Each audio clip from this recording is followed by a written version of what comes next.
doctor Rovira me ha puesto en una posición de la que no me voy a poder mover por subordinación. Él se ha formado en el Senado de la República desde sus inicios, y yo he sido formado en la Cámara de Diputados, a la que él generosamente ha calificado como la Cámara Caliente. Como la Cámara Caliente tiene algo que ver con el infierno, me voy a desplazar a la zona de abajo porque los que hemos sido expulsados del paraíso padecemos de fotofobia. Entonces, con su permiso, me voy a ubicar en el lado nocturno de este espacio, porque si no, no podría hacer mucho. Desde el podio, desde el estrado, no se puede ver la pantalla que ustedes van a ver. Entonces, el doctor Rovira además me ha hecho trampa porque él expuso lo que yo tenía que poner. Él ha abordado el procedimiento legislativo, que era mi tema, pero como hay que estar preparado para todo en el Congreso, porque nunca se sabe por dónde van a venir los golpes,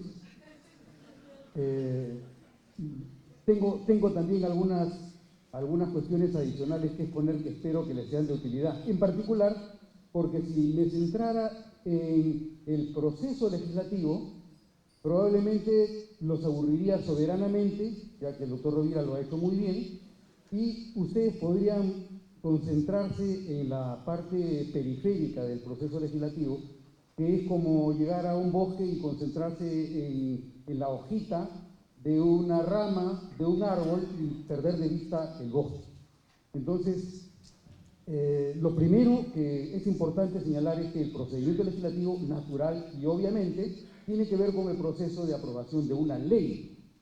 Y cuando hablamos de ley, lo primero que podemos pensar es que es una fuente de orden, es una fuente de interdicción, es una fuente de restricciones que la empezamos a conocer desde que nacemos.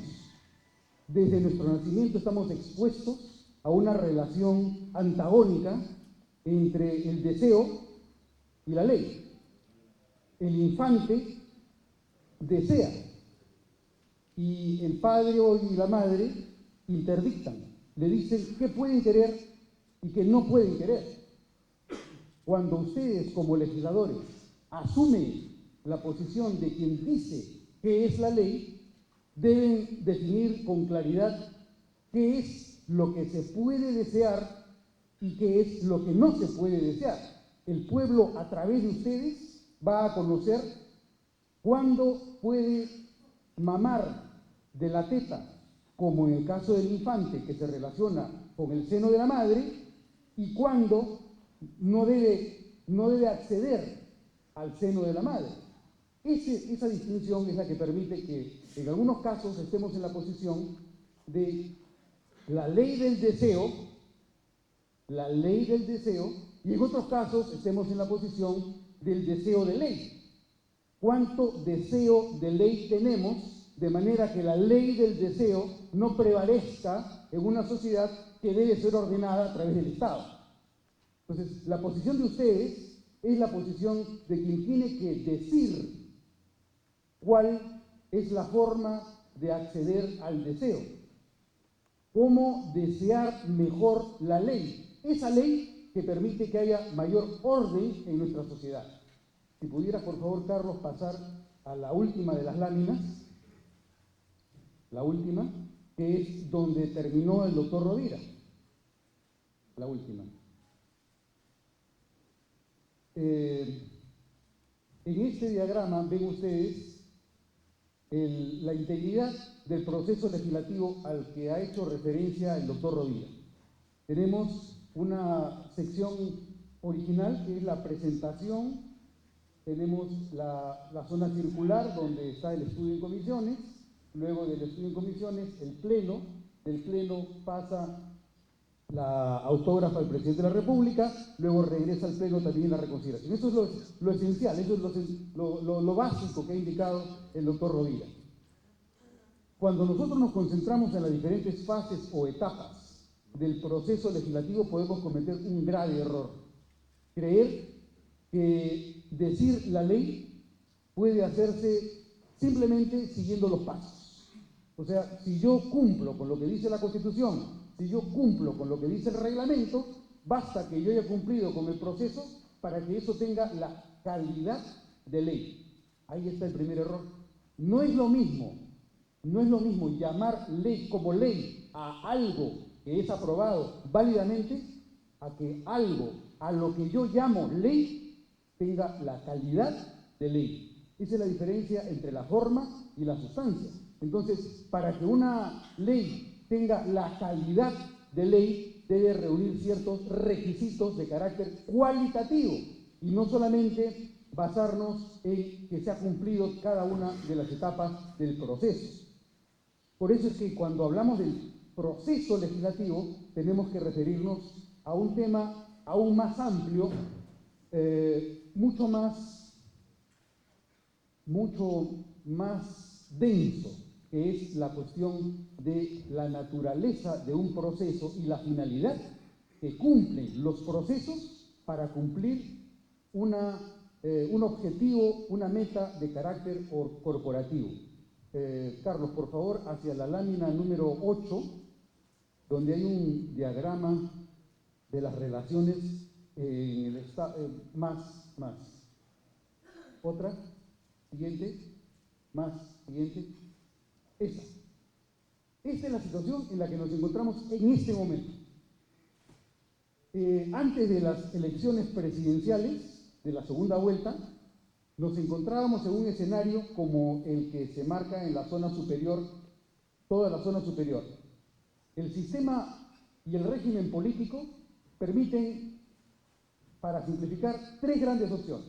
La primera, en la que hay concentración de poder, que sería el escenario en el que nos encontráramos si quien hubiera ganado las elecciones presidenciales hubiera sido Fuerza Popular. Hubiera mayor concentración de poderes. El escenario inferior, que es el que aparece en la zona horizontalmente más baja, es el escenario que ha resultado y es consecuencia de la victoria del partido PPK. Es decir, un escenario donde el énfasis en el uso del régimen político supone que hay mayor separación de poderes. Hay separación de poderes frente a la concentración de poderes. Dentro de nuestro régimen constitucional, el principio central de la organización del Estado es la separación de poderes. En la medida en la que nos acerquemos más a la concentración de poderes, habría mayor peligro. No es que sea imposible, eso cabe porque es la voluntad popular y el régimen político permite que ello funcione así. Sin embargo, todo depende de cómo es que opere el sistema quienes están a cargo del desempeño de las funciones y del cumplimiento de los procesos. Entonces, el escenario en el que nos encontramos para el uso de los procesos es el escenario más bajo, es decir, el escenario en el que hay mayor separación de poderes. Por lo tanto, también debemos entender que entre gobierno y Congreso hay mayor igualdad. No hay una relación en la que uno pueda subsumirse en el otro, no hay una identificación de uno con el otro, sino al contrario, se marca distancia entre ambas fuerzas políticas. La siguiente, por favor, Carlos. Lo primero y más importante en el desempeño de la función legislativa es definir cómo vamos a hacer uso de las capacidades, de las competencias y de los poderes que el pueblo le otorga a los representantes. Ustedes van a empezar sus funciones en julio y tienen que ver cómo van a resolver todos sus conflictos y a qué le van a dar prioridades durante el curso de 5 años. Como ven ustedes en la parte superior de la flecha, no se puede, darle un clic más por favor, ahí está. De aquí a 5 años estamos ante escenarios de incertidumbre. El principal reto es cómo nos vemos nosotros de aquí a 5 años. Y en ese proceso deben colaborar el Congreso con el Poder Ejecutivo. Esa es una tarea común del poder en general, en cualquiera de sus dos facetas, del poder representativo o el poder director y conductor que tiene el presidente de la República y su gabinete.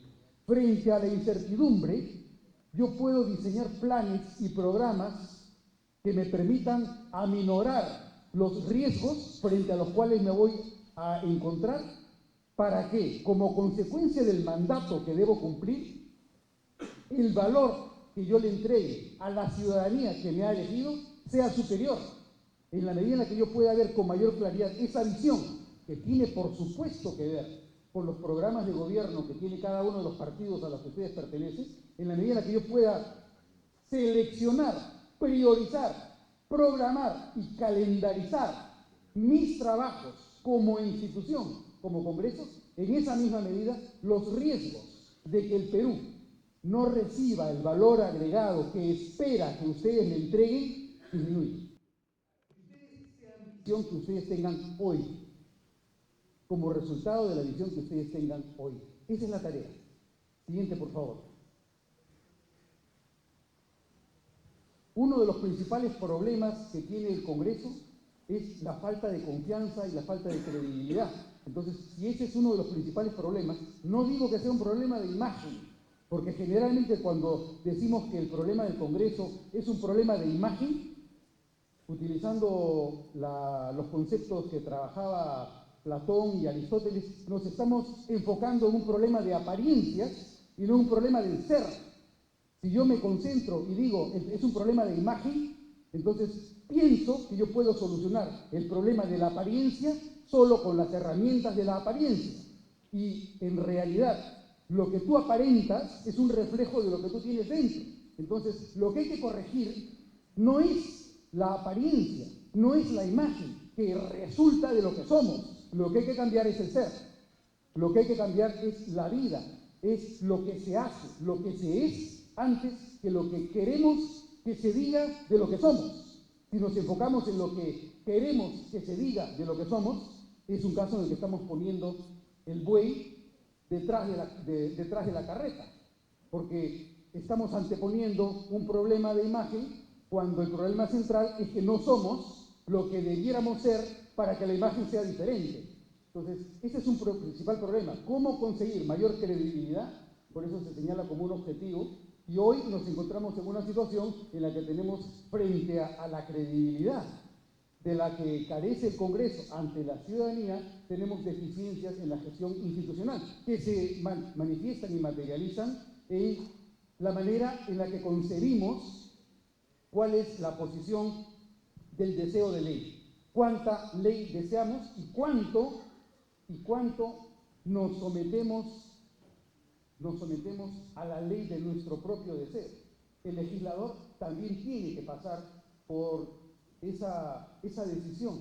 ¿En qué posición me encuentro yo como legislador? ¿Estoy dejando que prime la ley de mi deseo?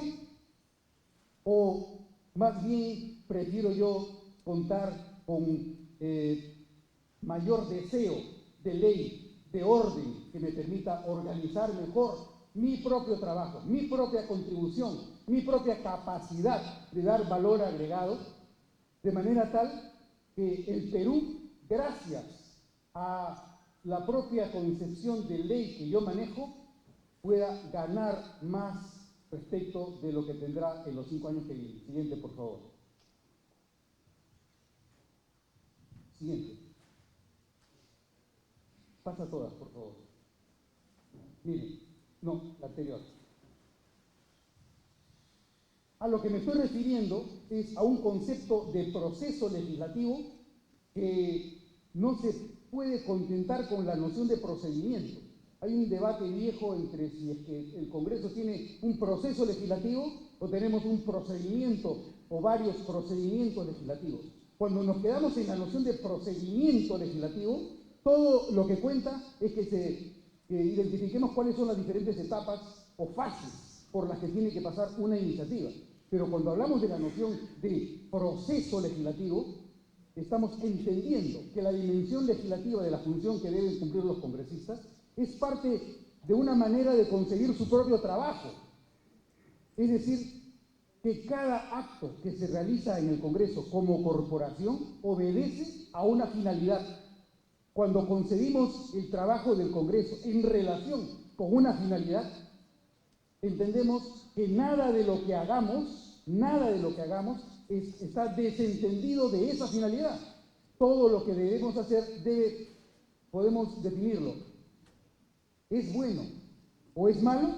En función de que con lo que yo haga, alcanzo o me aparto de esa finalidad que debe tener mi intervención mientras que dura mi mandato en el periodo parlamentario. Lo que define si los actos parlamentarios son buenos o son malos es que me aleje o que me acerque a la finalidad que debo cumplir. La finalidad es la que define todo proceso parlamentario. Si yo no tengo claridad de cuál es esa finalidad, si no tengo una visión de hacia dónde debo ir, voy a empezar a avanzar como si fuera tuerto o ciego, con un bastón dando de golpes por todas partes, tanteando a ver si encuentro el camino de una manera improvisada. La improvisación se puede superar.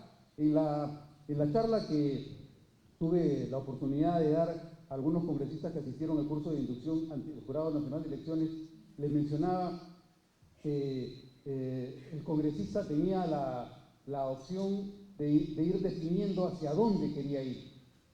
Podía definir su propio perfil. Entonces, parte de esa tarea supone el reconocer que si yo planeo mi intervención, si yo fijo mi fin último, si yo entiendo que existe una visión colectiva para todos, donde me vea retratado como parte de mi propio grupo, en esa misma medida mis esfuerzos serán más fructíferos. En esta lámina lo que estamos viendo es algunas de las ventajas que tiene el conversar desde un inicio respecto a si tenemos o no tenemos una visión colectiva y compartida por todos, de manera que sepamos qué Congreso es el que va a resultar dándonos un Perú mejor en 5 años más. Esas son las ventajas de actuar de una manera prospectiva. Podemos contar con algunas ventajas como nuestra eficacia política nos anticipa el sentido hacia el que nos dirigimos. Si no tenemos un plan, si no tenemos una visión, no sabemos hacia dónde nos estamos dirigiendo. El plan estratégico, o sea, la visión prospectiva del Congreso, nos introduce en una cultura donde programamos nuestros recursos. El Congreso durante 5 años va a contar con recursos financieros del Estado. Los congresistas van a tener personal, van a tener viajes. ¿Cómo vamos a definir cuántos viajes, cuánto personal y qué carga de trabajo le vamos a dar a nuestro personal, de manera que los usos de que disponemos y que administramos sean más productivos, sean más eficientes? Eso también es parte de contar con un plan donde me sitúe como legislador dentro de la función que me corresponde en estos 5 años. Contar con un plan estratégico también me permite mejorar la capacidad para cumplir nuestra tarea representativa y agregar valor público en los procesos legislativos y de control. Porque si yo priorizo mi agenda, digo, me interesa que en estos 5 años prioricemos estos y estos temas, o distribuyamos las prioridades. En el primer año yo voy a enfatizar en estos temas, en el segundo en estos, en el tercero, en el cuarto y en el quinto. Si priorizo, si me organizo desde ahora, es muy probable que yo tenga mayor control respecto a lo que yo voy a entregar. Y es más, si yo realizo el esfuerzo de programar mi trabajo, yo también voy a poder demostrar a la comunidad qué cosa es lo que estoy avanzando. ¿Por qué? Porque voy a contar con indicadores. Si yo defino, en el primer año yo me propongo realizar tales y cuales actividades. Al final del año evalúo, ¿cumplí o no cumplí? ¿Qué le enseño yo a la sociedad? ¿En qué porcentaje me quedé de lo que yo me propuse lograr durante el primer año? Segundo, tercero, cuarto y quinto. El trabajar sin indicadores es una herramienta de menos que ustedes tienen para poder demostrar objetivamente a la comunidad, a los medios de comunicación y a quien fuera, sobre los avances que se tienen en el desempeño de la función representativa y, por lo tanto, en el desempeño de la función legislativa. Pero eso supone concebir el proceso legislativo no como una sucesión de etapas o de pasos que, si se cumplen, me van a permitir tener a mí una ley. Van a poder tener una ley, pero nuevamente, una ley procesalmente válida, aunque sustantiva, material y cualitativamente deficiente. Entonces, el reto es cómo mejorar la calidad de la ley cuando desde el inicio puedo tener una visión diferente de lo que debe ser una ley y de lo que no quiero que sea ley, o con lo que me tendré que resignar que sea, porque es imposible controlar una cultura dominante dentro de la sociedad en la cual se encuentran cada uno de ustedes. Todos somos parte de una misma cultura y ustedes representan no otra cosa que esa cultura que se ha tomado de la sociedad como una muestra y la han puesto en el Estado. Los representantes representan estadísticamente la cultura de la comunidad. Por lo tanto, vamos a ver que se traslada también de la sociedad los impulsos del trabajo que se realiza con un criterio clientelista, rentista, mercantilista. Lo van a ver, pero esa es una amenaza que puede ser controlada si caemos en cuenta de cuáles son los costos que representa dejarnos llevar por un criterio clientelista, rentista o prebendario o patrimonialista, como suele definirlo la teoría sociológica. Entonces, siguiente, por favor.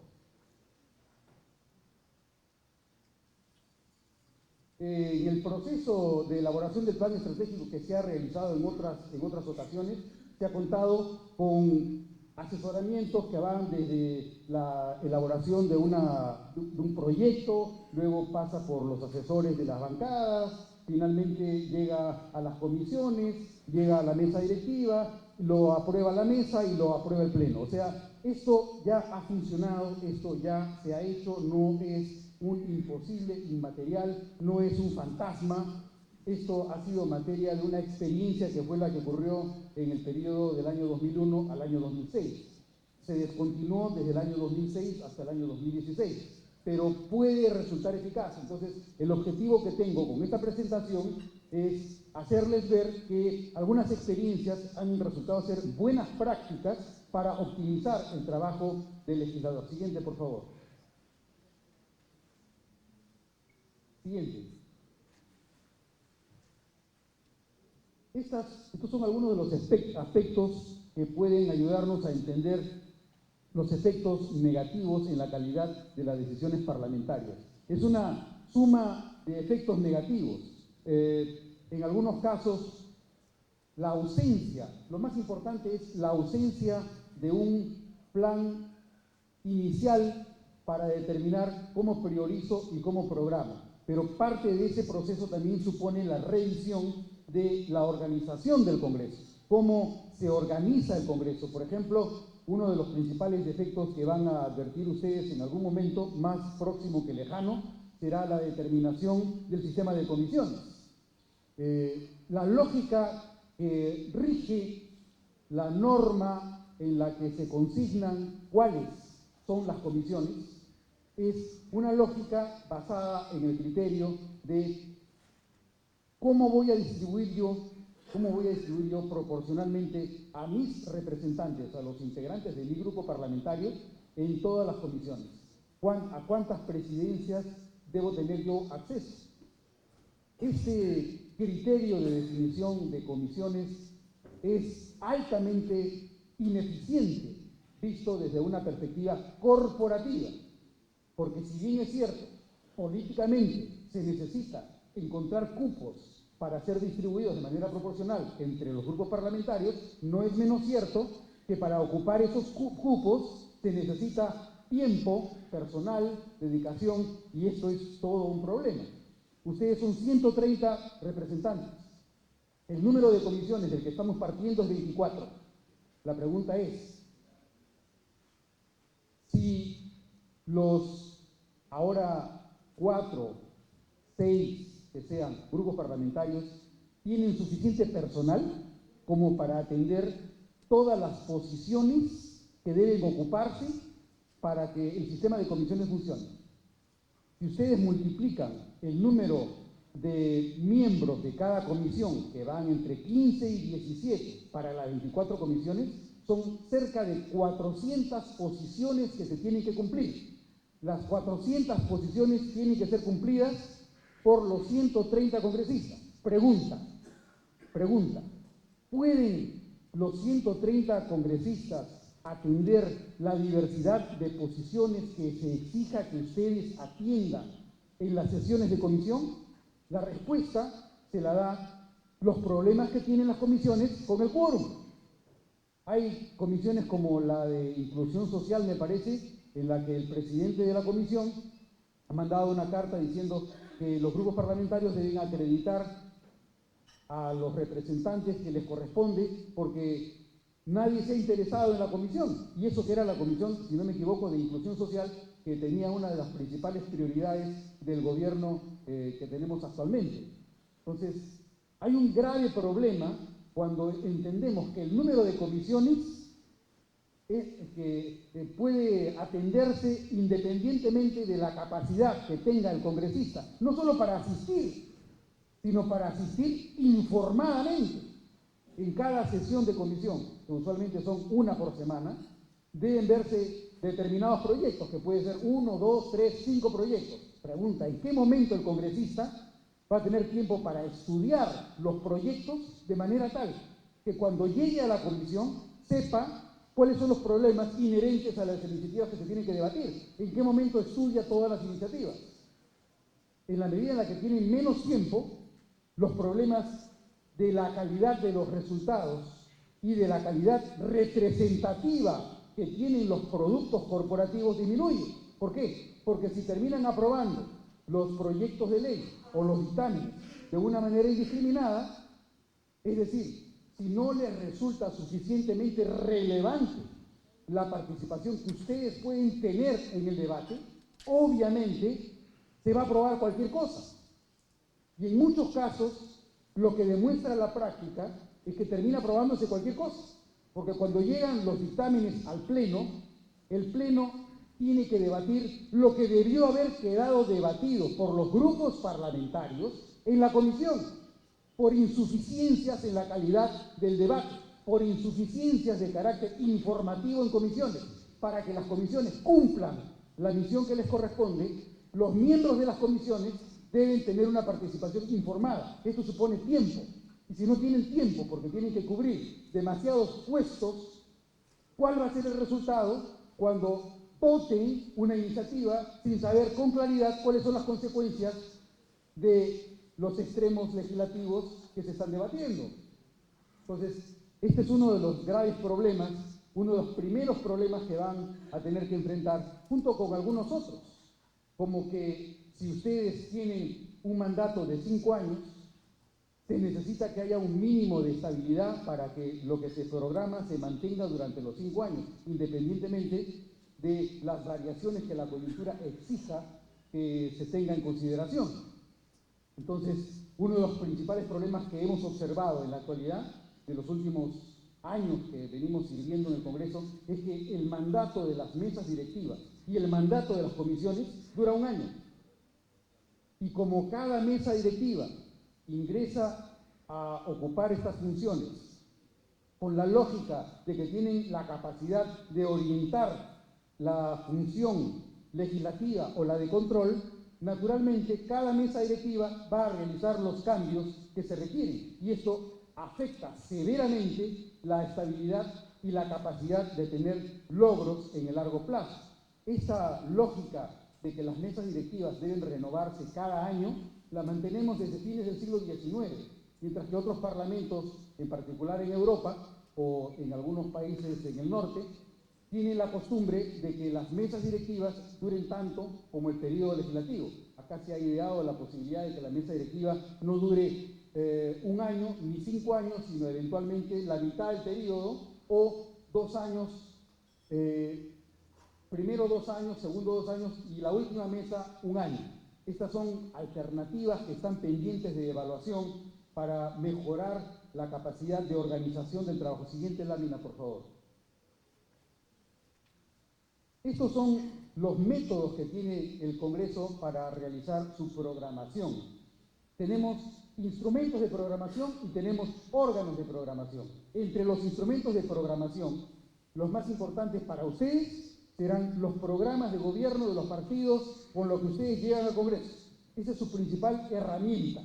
¿Cuál es mi programa de gobierno? A partir de ese programa de gobierno ya tengo un insumo que me sirve como instrumento para programar mis actividades. Con eso yo entro a la mesa de negociación, pero junto con ese instrumento también debo asumir que existe, por ejemplo, el discurso del presidente de la República que se realiza anualmente, donde establece sus prioridades, las políticas nacionales de gobierno que establece el gabinete al que se le da la investidura, o el discurso del presidente del Congreso, donde se interpreta la voluntad de las diferentes fuerzas a las que representa el presidente del Congreso. Y tenemos otra herramienta que tiene además nivel reglamentario, el Acuerdo Nacional. Yo tengo entendido que ayer el profesor Javier Iñiguez les ha hecho una referencia al Acuerdo Nacional. El reglamento decide que toda iniciativa legislativa debe hacer mención al Acuerdo Nacional. ¿Por qué se incluye el Acuerdo Nacional? Que no tiene fuente representativa, porque ha sido un acuerdo al que se llegó como consecuencia de un propósito de redireccionar y de reafirmar el carácter democrático del Perú a partir del año 2000 aproximadamente. Entonces, se lo incluyó, independientemente de las motivaciones políticas que hubieran existido en su momento, existe, está en el reglamento y eso es lo que rige. Si eso es lo que rige, entonces debo darle algún tipo de valor. ¿Por qué el Acuerdo Nacional me sirve o no me sirve para orientar políticas? En el peor de los casos, si no creemos o si discrepamos del sentido, de la razón de ser del Acuerdo Nacional, existen objetivos de política nacional que me pueden orientar respecto a las prioridades que yo le voy a dar a mi programa legislativo, a mi agenda legislativa. En el círculo inferior vemos que tenemos la agenda del orden del día, pero esa agenda del orden del día resulta o debe resultar de otro instrumento de programación que aparece en el círculo superior, que es la agenda legislativa anual. También la agenda legislativa anual es un instrumento que aparece reconocido en el reglamento del Congreso. Se supone que la agenda legislativa anual es un instrumento de organización del trabajo legislativo a partir de la concurrencia de esfuerzos que realiza el gobierno y los grupos parlamentarios. Siguiente lámina, por favor, a ver si es que está en esa. Ahí. Este es el proceso regular para la elaboración de la agenda legislativa anual. Ven ustedes en el lado izquierdo, en la parte superior, que tenemos las diferentes fuentes de las cuales se puede partir para contar con la agenda legislativa anual. El Acuerdo Nacional, la agenda legislativa del año inmediato anterior, los discursos del presidente de la República, las iniciativas pendientes en el orden del día del Pleno y en comisiones. Esos son los principales documentos a los que se puede recurrir. Hay muchísimos más, no son los únicos, pero ayudan para ir definiendo de dónde obtengo yo información para establecer cuál será mi agenda legislativa anual. Esas propuestas de los grupos parlamentarios pasan a la Junta de Portavoces. Este es un primer borrador de agenda legislativa. Con esto yo ya tengo algo con qué empezar la discusión sobre cuáles serán las prioridades de la agenda legislativa con el gobierno, que es otro de los actores que señala el reglamento que participa en el proceso. Porque el proceso legislativo, como los procesos de definición de políticas públicas, son un esfuerzo colectivo de los poderes del Estado. No es solo el Congreso ni es solo el gobierno, es colaboración entre ambos de poderes, a pesar de contar con un esquema de correlación de fuerzas que ha preferido enfatizar en la separación antes que en la concentración. Entonces, es un actor reconocido por el reglamento del Congreso e indispensable para el éxito de las políticas legislativas. Es un actor indispensable la participación del gabinete o del representante del gabinete en la definición de la agenda legislativa. Cuando se pone de acuerdo los grupos parlamentarios con el representante o los representantes de gabinete contamos con una herramienta que luego debe ser discutida en el Pleno y aprobada por el Pleno. Uno de los déficits que se encontró con el proceso de afirmación de las agendas legislativas, que también es una experiencia que se utilizó positivamente y por lo tanto puede ser clasificada como una buena práctica, se utilizó positivamente en el periodo 2001-2006. El lado deficitario de esta práctica fue que, no obstante, conceptual, intelectual y racionalmente entender que la agenda legislativa era mejor que no tener ninguna, cuando la agenda legislativa se sometía a consideración del Pleno, los representantes votaban a favor de la agenda legislativa sin saber cuál era su contenido, porque no estaban suficientemente convencidos de su valor o porque no se veían retratados o porque no creían que era mejor trabajar con una programación con prioridades a trabajar sobre la base de necesidades eminentemente coyunturales. Entonces, nuevamente, ahí se ve otra vez la relación que existe entre la ley del deseo y el deseo de ley. Si yo enfatizo en la ley del deseo, obviamente me va a incomodar contar con una agenda legislativa, porque la agenda legislativa me va a restringir. No voy a verme retratado con todo mi color dentro de la película. No me voy a ver retratado. Como no me voy a ver retratado, no me adhiero con convicción a ella. Y una de las principales herramientas en el diseño del trabajo organizacional del Congreso es precisamente que quienes intervienen en los procesos parlamentarios conozcan el valor que tiene una herramienta de programación tan importante como, primero, un plan estratégico, que nadie manda que exista, no existe ninguna norma que diga que el Congreso debe tener su plan estratégico, de manera que si se realizara es únicamente porque existe la convicción de que es mejor que no tenerlo. O sea, esto es una cuestión totalmente voluntaria. El Congreso no está obligado por ninguna norma a tener un plan estratégico institucional. Los que sí estamos obligados somos los que estamos en el servicio parlamentario, pero paradójicamente nosotros no podemos tener ningún plan estratégico como servicio parlamentario que sea independiente del que ustedes tienen, porque ustedes son los que toman las decisiones, ustedes son los que tienen a su cargo la administración del Congreso.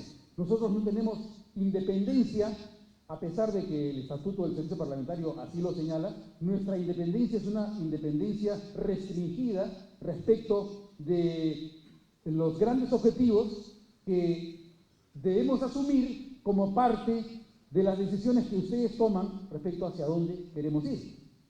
Entonces, el servicio parlamentario está obligado ante el Ministerio de Economía y Finanzas a contar con un plan estratégico del cual se derivan nuestros planes operativos institucionales. Pero estos planes operativos institucionales los tenemos que realizar de una manera formal debido a que el propio Congreso no cuenta con el plan estratégico del Congreso. Los congresistas no creen lo suficiente en la necesidad de contar con un plan estratégico. Si ustedes lo tuvieran, naturalmente nuestro trabajo sería muchísimo más productivo y podríamos ver con mayor claridad cómo nuestro trabajo colabora más eficientemente a conseguir lo que ustedes quieren que se haga en el curso de los 5 años. Entonces, esa es una deficiencia que también arrastra las ineficiencias del servicio parlamentario. Siguiente, por favor. Siguiente. En este cuadro lo que podemos observar es que, si bien existe un proceso legislativo en general, también hay variantes y procesos legislativos especiales que los podemos identificar en función de ciertos criterios. Por ejemplo, tenemos algunos proyectos que se deben canalizar como ley orgánica. El proceso para la aprobación de una ley orgánica es ligeramente diferente de un proceso ordinario. ¿Por qué? Fundamentalmente por la cantidad de votos exigidos. De la misma manera que un proyecto para la reforma constitucional. Existe un proceso definido por la Constitución que es dual. O se aprueba en 2 legislaturas con un número de 3/5 de los votos de los congresistas, o se aprueba en una sola legislatura con la mayoría absoluta y es remitido para referéndum popular. Entonces, estas 2 alternativas son parte de un proceso legislativo especial diferente al proceso legislativo ordinario. tenemos otra modalidad. Tenemos otra modalidad de proceso legislativo que depende de la autonomía. Ustedes, como congresistas, no tienen, por ejemplo, iniciativa de gasto. El único órgano que tiene iniciativa de gasto es el Poder Ejecutivo. La iniciativa de gasto sí la pueden cumplir cuando los proyectos se encuentran en la Comisión de Presupuesto, el proyecto de presupuesto de la República. Los congresistas tienen alguna libertad para intervenir y para alterar, con el riesgo de que como consecuencia de las intervenciones resulte un proyecto de presupuesto de la República con el que discrepe el presidente de la República y por lo tanto pueda observarlo. Siguiente, por favor. Y volvemos a la lámina original.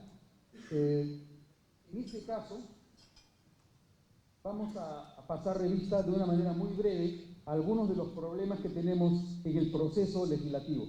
Vemos en la lámina que los que tienen iniciativa son el presidente de la República, los grupos parlamentarios en los que están los congresistas, el Poder Judicial, los organismos constitucionales autónomos, llámese, por ejemplo, Contraloría, Defensoría del Pueblo, los gobiernos subnacionales, los colegios profesionales y la iniciativa ciudadana.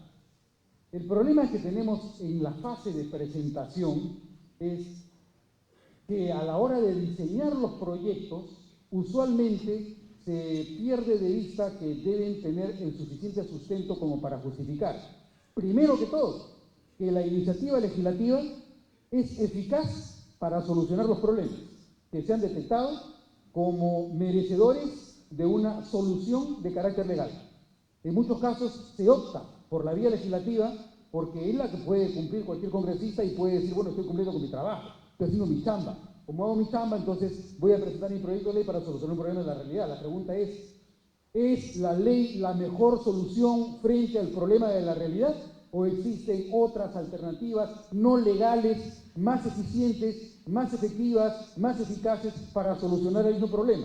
La falta de cuestionamiento que se hace el congresista a la hora de presentar el proyecto de ley es lo que genera la proliferación legislativa o la inflación legislativa, porque no hemos valorado alternativas socialmente más eficaces para que los problemas de la realidad queden adecuadamente atendidos. Ese es un primer problema en materia de presentación. Otro es el deficiente uso en la metodología. El reglamento del Congreso exige que toda iniciativa venga con un sustento constitucional y que venga con un análisis costo-beneficio.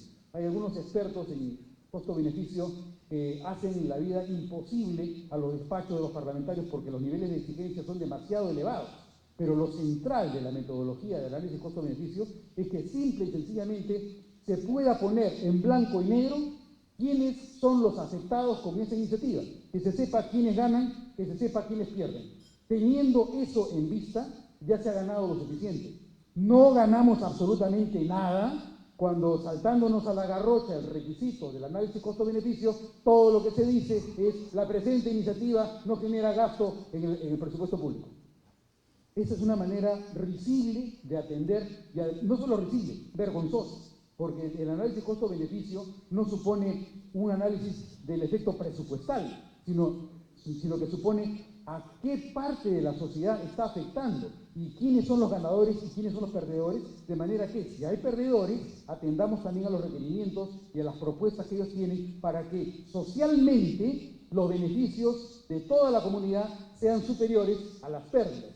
Esta es una metodología ineficientemente utilizada en los despachos y peor utilizada en las comisiones.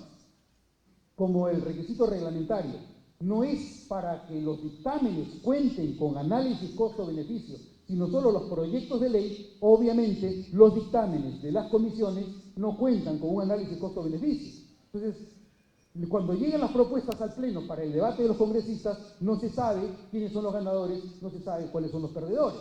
Y es más difícil la discusión, porque todo es cuestión de que, porque me gusta pues, me parece o no me parece, y ese tipo de debate se minimiza la calidad en la presentación y la comprensión de los efectos que tiene la ley. Eso es a nivel solo de la presentación de los proyectos, pero tenemos otro inconveniente que tiene que ver con un aspecto que se preveía muy bien dentro del régimen bicameral. En el régimen bicameral los proyectos llegaban al Pleno. En el Pleno se debatían por una primera vez con el objeto de determinar si era constitucional o no la iniciativa y por lo tanto si era admisible o no era admisible. En la actualidad, ese proceso, con el afán de acelerar el rendimiento del Congreso, ese fue el argumento, con ese propósito, lo que se hizo fue suprimir el primer debate en el Pleno por la totalidad y por la pluralidad de representantes, sustituyéndolo por un trámite en el cual el que decide a qué comisión va un proyecto y si es admisible o no es admisible es el despacho de la primera vicepresidencia, la primera o la segunda, la que le asigne como competencia a la mesa directiva. Entonces, un congresista que tiene el cargo de vicepresidente es el que decide si un proyecto es admisible o no es admisible y a qué o a cuáles comisiones debe ir ese proyecto.